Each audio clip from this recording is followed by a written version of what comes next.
Welcome to San Diego Market Movers. I'm your host, Valley, and I'm here with Peter Carlseen. Welcome to the show. Thank you. Thank you for having me. You have an interesting perspective on Prop 13. It's really important for San Diegans to know, so please share with us what you know.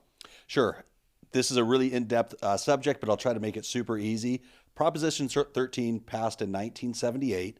It produces a base for assessment of property values. It limits the amount that property taxes can increase. And it gives a threshold, a high threshold for votes needed to pass additional taxes. Mm-hmm. And the reason that that's important is if that were to get repealed or if these different aspects of it were to get lost, we would see the housing market get destabilized. People that are on fixed incomes would no longer be able to stay in their homes. They wouldn't be able to afford to continue to live there. Mm-hmm. So it's going to affect home ownership.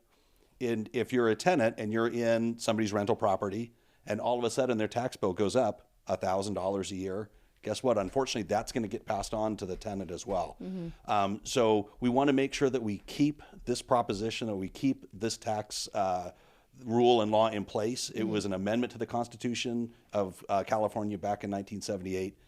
In 2022, California received $280 billion in tax revenue for the state, more than twice of any other state. We don't have a revenue issue. We don't want to enable a bureaucracy that continues to find new ways to pull money out of us as citizens and voters and residents of the state. So the powers that be definitely want it to get it repealed. Is that the right word, repealed? Correct, yeah. But so the voters need to keep it in. Correct. Okay. So as initiatives come up on the ballots this year and next year and in coming years, look for these types of things because they're trying to reduce that 2/3 majority needed for tax increases. They're trying to reduce that.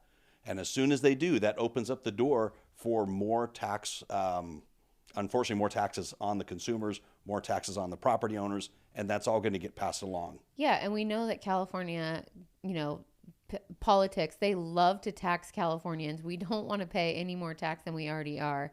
Is there, when it shows up on the ballot, do they kind of smooth it over and word it to make it sound like a benefit for you to... Always. Yeah. They always do that. So how do we look out for it and know which one it is? Will it always be labeled Prop 13? It will not be labeled Prop 13. Okay. One of the more recent ones that is going to be on the ballot is Assembly Constitutional Amendment 1, which is going to reduce the voting threshold needed to pass more taxes.